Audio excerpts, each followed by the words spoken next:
tayo sa mga Pisma class, sa ating mga kapatid na walang tigil, walang pagkapagod sa pagsiwalat sa katotohanan sa buong mundo.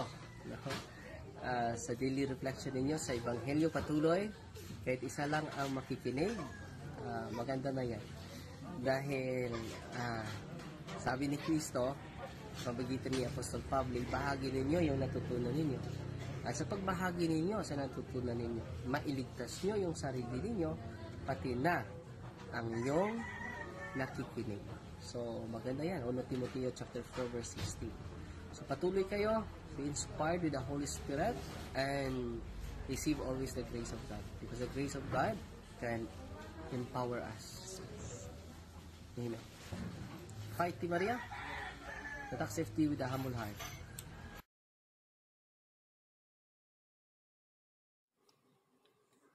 Pambungad na panalangin sa ngalan ng Ama, ng Anak, at ng Espiritu Santo. Amen. Pagpalain kami sa aming pagtitipon ngayon para sa pulong na ito. Gabayan mo ang aming isipan at puso upang kami ay magtrabaho para sa ikabubuti ng aming komunidad at tulungan ang lahat na iyong mga tao. Turuan mo kaming maging bukas palad sa aming pananaw, matapang sa harap ng kahirapan at matalino sa aming mga desisyon.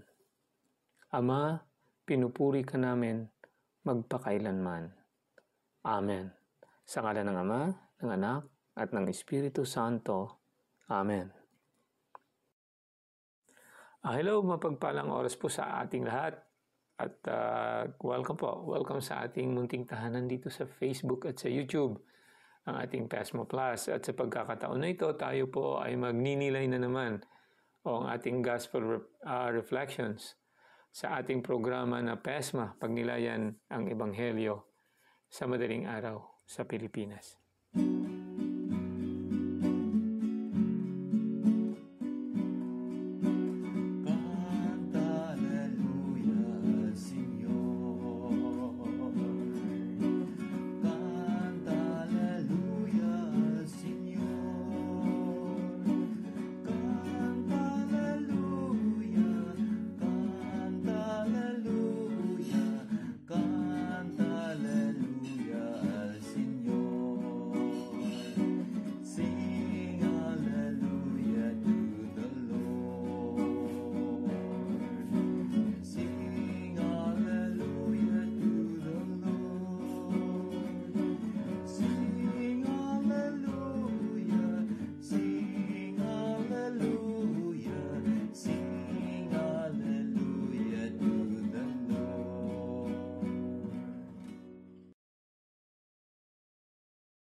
Alleluia, Alleluia. Amang Diyos ni Hesukristo, ang salita mo'y totoo, kami ay pabanalin mo. Alleluia, Alleluia. Ang mabuting balita ng Panginoon ayon kay San Marcos, Kabanata 7, talata 14 hanggang 23. Papuri sa iyo, Panginoon.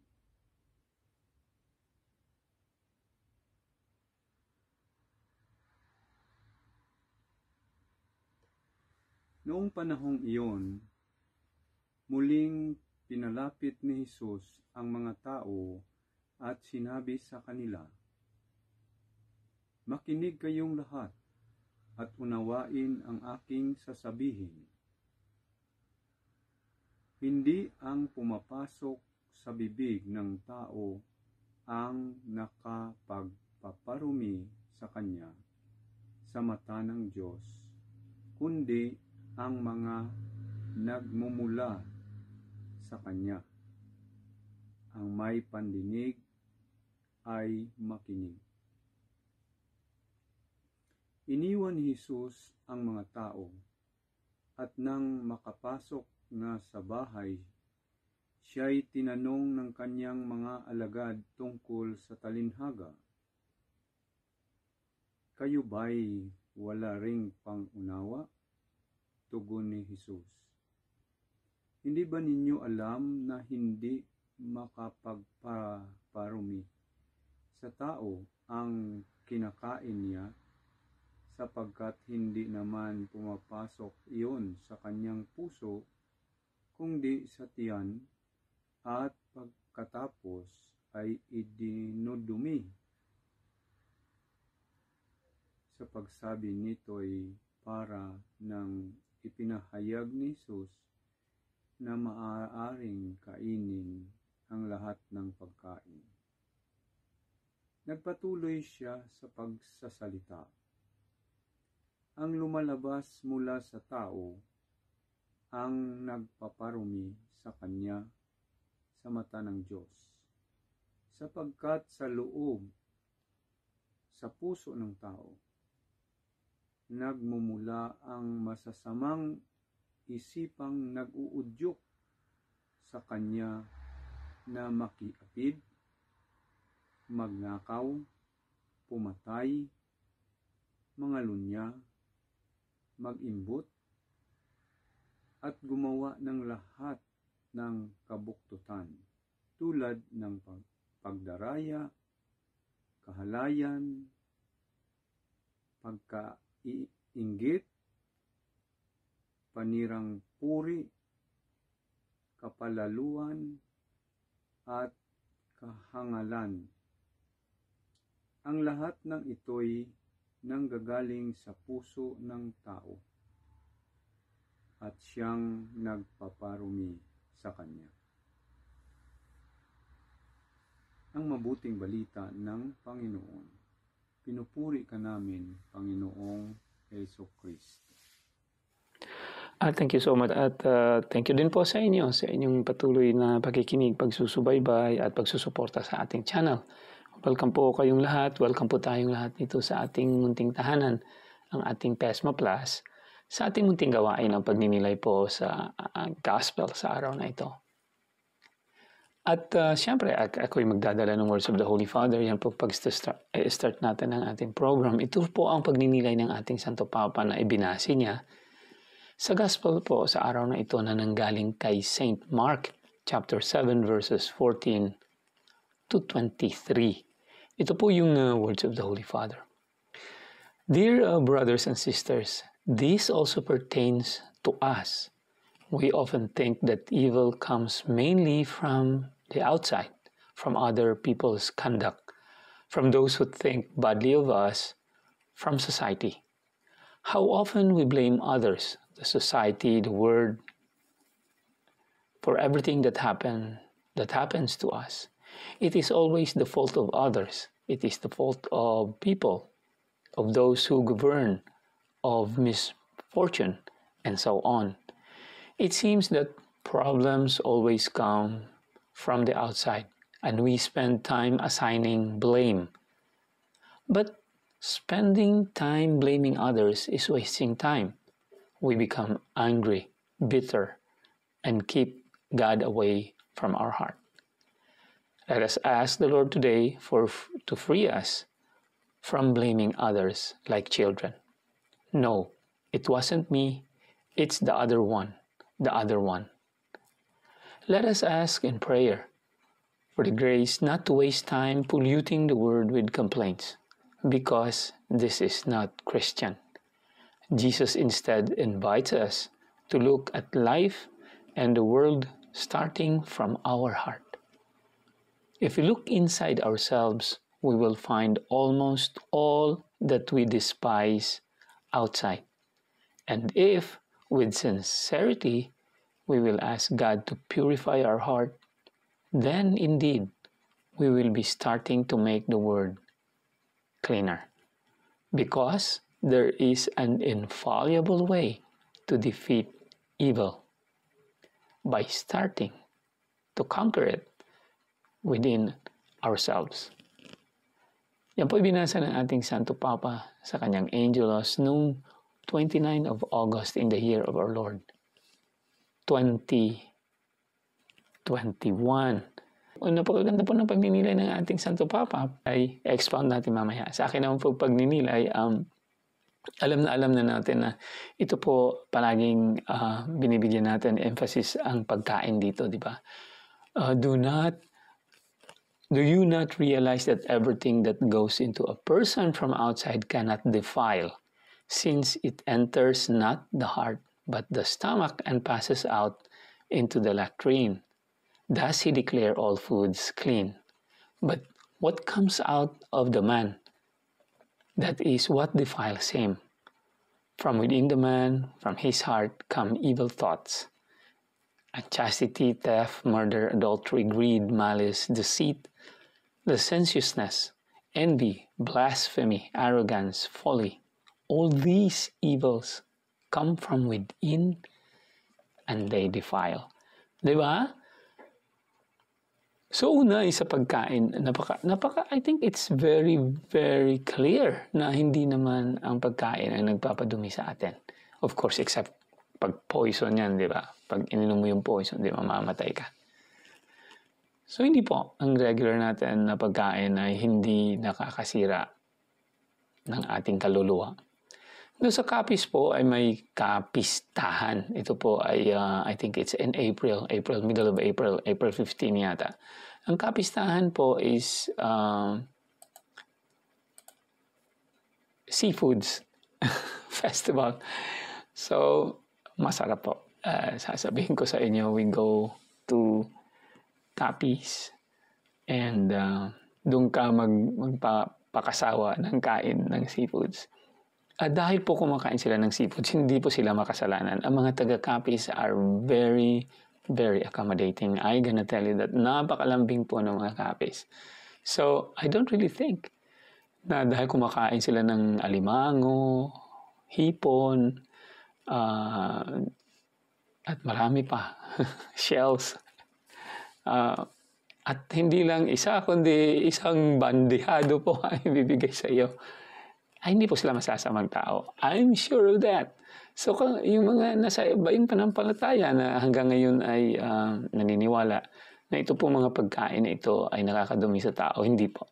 Kasi sa gospel po natin, nabigyan ng diin ng ating Panginoon. Yung last part naman, but what comes out of the man, that is what defiles him. Diba? From within the man, from his heart, comes evil thoughts. Yan ang binigyan sa atin ngayon ng pagdidiin ng ating Santo Papa. No, it wasn't me, di ba? Sabi niya parang mga bata daw tayo na we always blame others, di ba? Sinisisi natin ng mga nangyayari sa atin, sa ating buhay, ang ibang tao, di ba? Not just like children. Na sabi niya, di ba, yung kung maliit ka pa, kung may kapatid ka, kung anong nangyari, tapos, di ba, kung sino man ang gumawa, halimbawa may nabasag, tapos nandyan si nanay. Kung sino yung nakabasag, hindi naman aamin yun. Tuturo sa kanya, lalo na pag yung kapatid mo ay mas younger sa'yo, di ba? Si Toto, hindi po, si Nonoy. Parang children, sabi niya, no, it wasn't me. It's the other one. Now, let us ask in prayer for the grace not to waste time on polluting the word. Dito binigyan po ng Santo Papa ng emphasis na ito is like nagdadagdag tayo ng gulo. Yung hindi, sinisira natin yung peace, di ba? We pollute the word. Yung pureness ng mundo na ginawa ng ating Panginoon ay sinisira natin sa pagdagdag ng complaint. Kasi tinatawag niya na pollutant and complaint. Sabi niya, if with sincerity we will ask God to purify our heart, then indeed we will be starting to make the world cleaner. Ito pinapagmaganda niya. Jesus instead invites us to look at life and the word starting from our heart.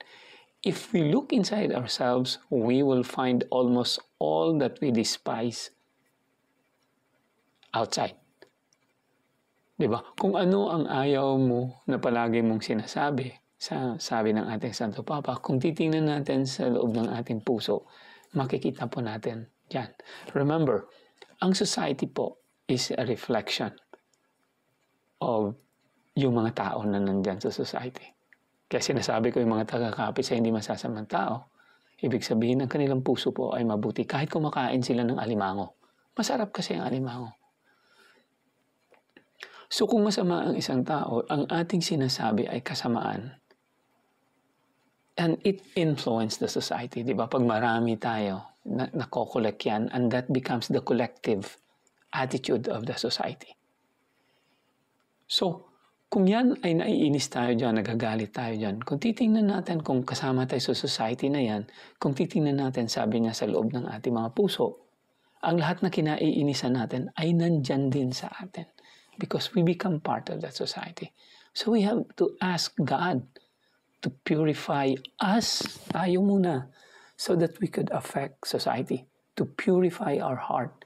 Then indeed, we will be starting to make the world cleaner. Di ba? Because, itong pinakamaganda niyang statement, there is an infallible, ibig sabihin, hindi nagkakamali. There is, di ba, ang Pope is infallible sa teaching ng Catholic faith pag nakaupo siya sa seat of Peter. Because there is an infallible way of defeating evil by starting to conquer it within ourselves. Ang ganda, no? It's really very, very beautiful. Because there is an infallible way of defeating evil by starting to conquer it within ourselves, within our heart. Napakaganda po ng gospel na ito. So malapit na ang Valentine's Day. Sana naman po ay maging masaya ang ating Valentine's, and it's also the time to check what is inside our heart. Thank you so much po.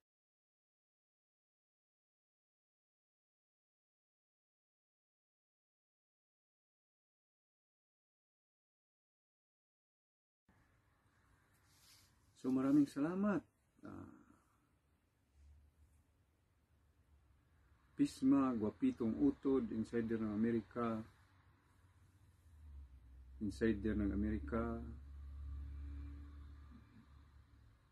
Servant Leader, Kumpadre Yor Balayros, at sa lahat ng mga kasama ko pong Pesma, mga nagsubaybay, nanalangin, sumusuporta sa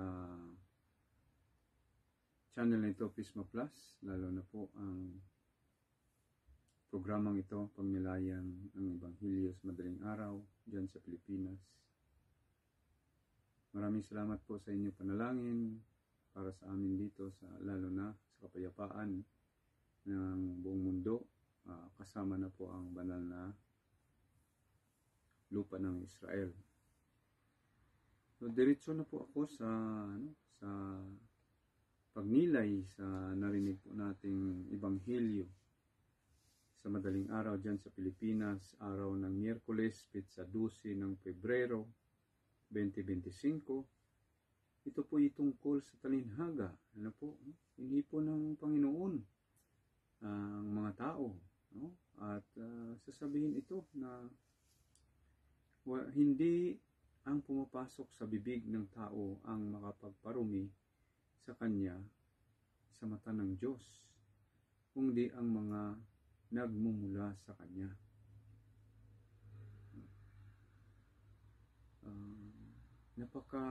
Nito, no? Kontrobersyal sa pag-intindi ng mga kapatid natin, lalo na sa mga Hudyo o rito sa ating kinaroonan, dahil pag ito po'y palaliman tungkol sa pagkain, no? Sabi pa nga ng mga kapatid natin sa ibayong pananampalataya na ang konteksto daw ay paghuhugas ng kamay. Ito totoo po, no? Dahil yun po ang kaugalian ng ating mga kapatid po rito, mga Hudyo. Ngunit ay tungkol po sa pagkain ang pinag-usapan rito. Ibig sabihin, kung palaliman natin, hindi lamang ang dumi sa kamay o ritual na sinusunod po nila sa mga kapatid nating Hudyo, kundi lalo na po ang pagkain. No? Dahil napaka sensitibong bagay ito. No? Yung nga sa aking anak ng amo ko dati, na naging amo ko rin, minsan nga pag nagmamadali po siya, ano lang ritual, sa totoo lang po, ang paghugas ng kamay ay 3 bisis yan, no? Ang pag tabo, no? Isa, tapos ilipat niya sa kabila, o either ipasunod-sunod yung 3, tapos pasunod-sunod yung 3 dito sa kabila. Pero yung mga talaga, yung sobrang religious, ay ipakita talaga ang gilas. Isa, tapos ilipat ang tabo sa kabila. 2, ilipat ang tabo sa kabila. 3, habang nagdadasal. So ganyan ka ganyan kahigpit, no? ng mga kapatid nating Hudyo. So lalo na pinagdiinan ng Panginoon ang pagkain. Hindi pwede. Yun nga po ang aking alaga po rito, hindi masyadong religious, dahil makapagluto ako. Pero yung mga kosher, no? Yung para talaga sa tulad sa kinakain nila, no? Kailangan bumili ako ng kosher, pinahintulot po sa kanila na pagkain. So, ang pinahintulot, so yun ang niluluto ko po rito. Tapos pa yan, ibukod ko pa yan sa refrigerator, no? Ang aking nalagyan ay may tanda na yun ang pagkain ko, at sa pinakailalim, no? So ganyan. So pagkain talaga, no? Kasi ang paghuhugas yung sabi ko, balikan ko konti, yung inalagaan ko dati ng anak ng alaga ko, ay parang basain lang no? Basain lang. At sa totoo lang po ay marumi din sila. Kahit no? Hindi ko naman inano sila. Pero yun ang karamihan naming mga nagtatrabaho po rito. Pag naglinis ka po sa kanilang bahay, kusina, no? At CR, napakadumi, kahit yung kwarto nga po. Pero balikan ko po yung pagkain. So yun po, no? Sa mga kapatid nating Hudyo, itong mga binabanggit ng Panginoon, kung ito'y pinaliwanag niya tulad sa mga alagad po niya, ay magsialisan po ito, at yung iba magalit talaga. Ano po? No? Dahil po ang kanyang alagad nga po, sinabihan niya, kahit po kayo hindi nyo naunawaan. So balikan ko po ang ating palaging pinapaliwanag, na ang talinhaga po sa kapatid nating Hudyo ay sukatan po ng wisdom, no? Ang kaalaman mo, sinusukat po nila kung paano mo intindihin ang pinaparinig sa iyo, o yung kanilang sinasalita na istorya o anuman ng mga bagay na gawin nilang talinhaga. So, yun po ang mga kapatid nating Hudyo. Ito naman pong ating mga kapatid sa kaibayang pananampalataya na palaging sinusunod ang ating Panginoon, lalo na sa araw ng pamahinga,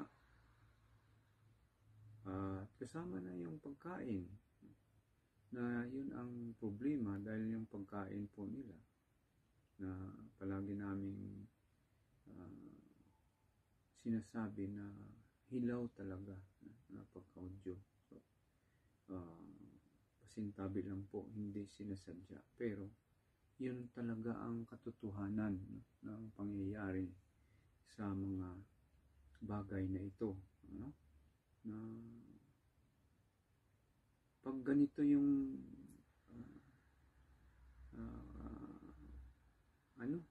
ebanghelyo na nababasa, ay hanap sila ng paraan para hindi maapektuhan ang kanilang turo tungkol sa pagkain. So, klaro-klaro po dito na hindi tayo hinusgahan ng ating Panginoong Diyos, lalo na ang ating Panginoong Jesucristo, dahil siya naman po ang hukom sa atin pagbalik niya, pangalawang pagbalik. Kundi ang laman ng ating puso at ang ating mga ginagawa o gagawin na salungat o hindi kaaya-aya sa harapan ng Panginoong Diyos.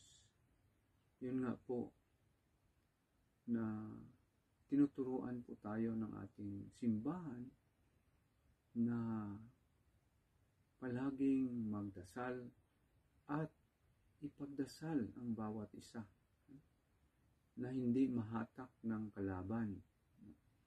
Una-una po ang ating sarili. At palagi nating sinasabi na hindi maiwasan sa isang araw hindi tayo makapaggawa ng kasalanan. Maliit man o malaki ay kasalanan pa rin. At lalo na po ang yung mga malalaki na minsan ito po'y makaudyok sa atin na maging masamang tao. At gusto pa natin manatili dahil ito po ay conveniente tayo na gawin.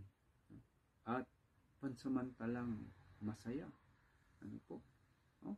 Yung mga bisyo natin, lahat, na nabanggit kanina sa Ebanghelyo. So, laking halaga na palagi tayong manalangin at ipanalangin din natin ang lahat. Dahil po, kung ito po'y ating kaugalian at ito rin ang ating maibahagi ng mga salita o kaugalian, ay malaking tulong din po sa iba. Na kahit hindi po nila tayo banggitin sa kanilang panalangin, dahil para sa lahat, so kasama na po tayo dyan. So yun ang kagandahan ng ating pananampalatayang Katolika, dahil po ang simbahan po niya ay nagtuturo ng napakalalim na madali nating intindihin ang pagpaliwanag niya ng simbahan natin. Kahit mahirap po ang ating paggawa nito, ang importante yung tamang pagpaliwanag sa nakasulat at sa hindi nakasulat at sa mga bagay na makapagpabuti sa atin hanggang maabot natin ang kaugalian ng pagbabanal. Tulad ng mga ginawa ng ating mga santo. So pagdating sa panahon na tayo'y maging maliit na santo, kahit hindi po tayo i-declare ng simbahan, ay malaking halaga dahil po ang ating mga mahal sa buhay na maiwan po rito ay pwedeng tumawag sa atin para tulungan po silang ipagdasal sa Panginoon, ilapit sa Panginoon ang kanilang mga hinihiling ayon sa kagustuhan ng Panginoong Diyos. So yun po ang pinakamalaking tulong po sa atin, lalo na po sa buhay, sa kabilang buhay, sa buhay na walang hanggang. So, pagsumikapan po natin na magawa ang kagustuhan ng ating Panginoon, ang turo ng simbahan, na hindi naman lahat natin ma-absorb lahat. Pero dahan-dahan lang po, no? Kaya ako nga po, no? Ilang taon pa lang nagsusumikap dahil hindi ko rin masyadong kilala noon ang ating Panginoon. Dahil nagmula po ako sa pamilya na hindi tinuturuan sa spiritual na aspeto ng buhay.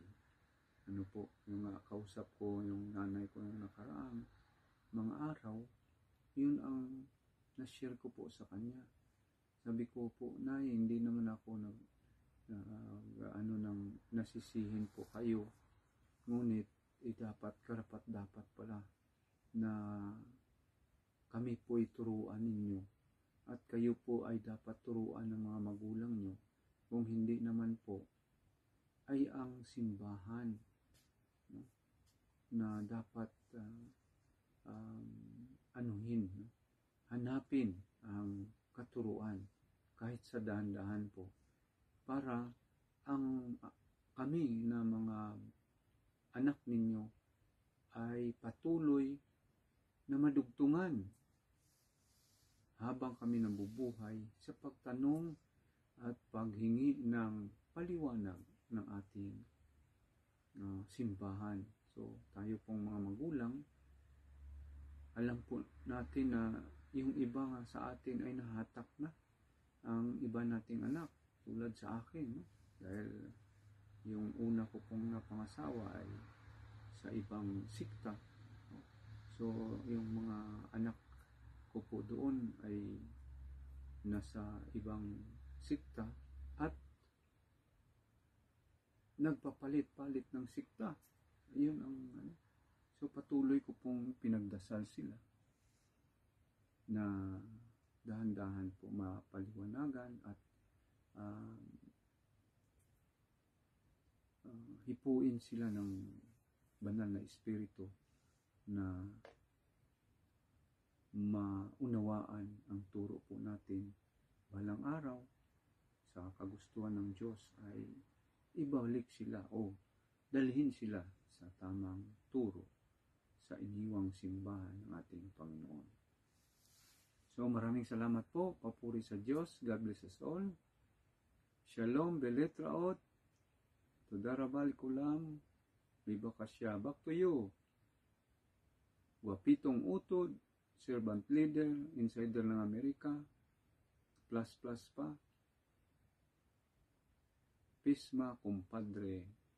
Your Balayros. Shalom. Shalom. Letra.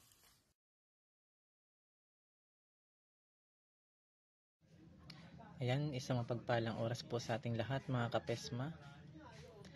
At isa na namang uling napakagandang ebanghelyo ang ating pagninilay ngayon mula sa ating Panginoon na sulat ni San Marcos. Ngayon mga kapatid, dalawang bagay ang ating matututunan sa ebanghelyo ng ating Panginoong Hesus. Una na dito ang tungkol sa pagkain na hindi ang pumapasok sa ating bibig ang nagpaparumi sa atin. Marahil katulad ko rin dati na wala pang alam sa pananampalatayang Katoliko, narinig nyo na rin sa ibang tao, nakaanib sa ibang pananampalataya, na kesyo bawal kumain ng baboy, bawal kumain ng dinuguan, o pagkain na may dugo, at kung ano-ano pa. Pero dito sa ebanghelyo natin ngayon ay maliliwanagan tayo na tulad ng sinabi ng Panginoong Hesus na hindi ang pumapasok sa bibig ng tao ang nagpaparumi sa atin. Na gusto niyang ipaiwatig ng Panginoon na ang lahat ng pagkain ay pwede na natin kainin. Kaya tayo bilang isang mga binyagang Katoliko ay sobrang blessed kasi anuman ang makayanan natin na kainin o hindang pagkain sa tao, sa ating mga minamahal sa buhay, ay panatag tayo na tayo ay hindi magkakasala at ganun din sa mga kakain ito. Hindi tayo kailangang mag-alangan kung sakali man na tayo ay maimbitahan sa mga okasyon. Sa gayon din, hindi na tayo mababagabag kung anuman ang handa nilang pagkain na pwedeng maging dahilan ng ating pagkakasala. Katulad ng pagtanggi sa grasya na pinagkaloob sa atin ng Diyos sa araw-araw. Pangalawang matututunan po natin ay ang sinabi pa ng ating Panginoon na ang nagpaparumi sa atin ay ang nagmumula sa ating mga puso at lumalabas sa ating bibig. At ang mga halimbawa nito ay pagsaksi sa hindi totoo o chismis, pagbabanta, mga malaswang salita, at mga pagmumura na halos parang normal na lang na madalas na naririnig natin ngayon sa kasalukuyang panahon.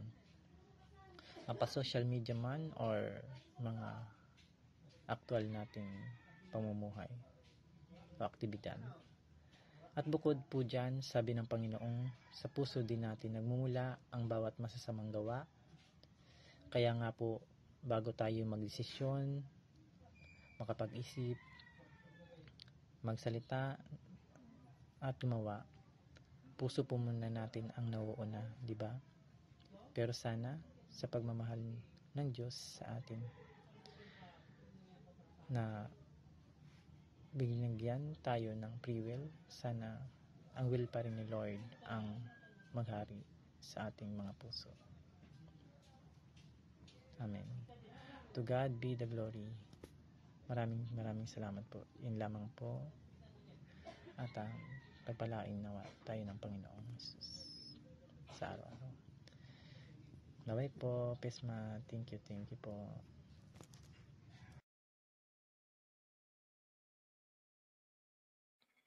So yun lang siguro magninilay ko ngayon. Maraming salamat sa inyong patuloy na pakikinig, pagsusubaybay, at pagsusuporta sa ating channel.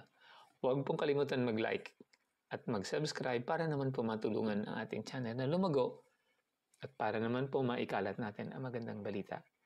Again, thank you so much. At ito po si Rex from Chicagoland. May God bless and keep us through Jesus Christ, our Lord and Savior. Amen. Manalangin po tayo.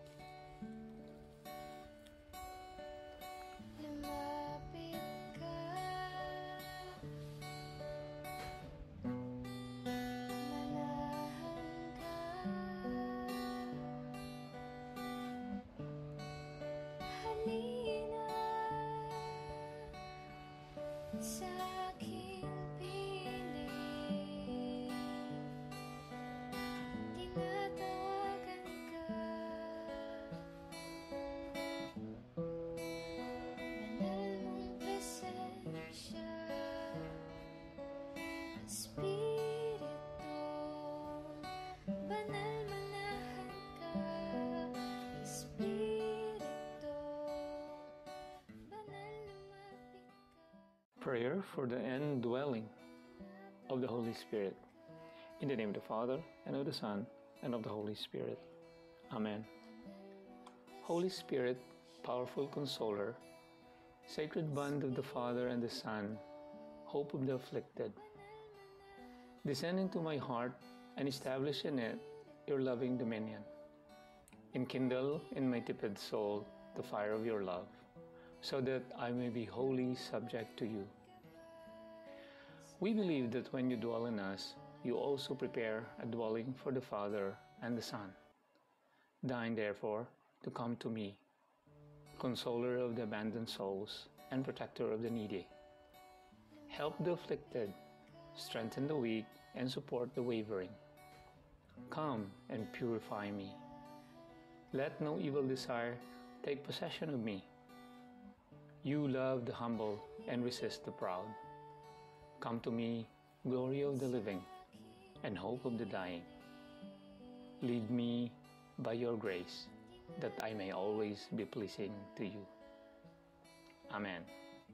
In the name of the Father, and of the Son, and of the Holy Spirit. Amen. Spirit.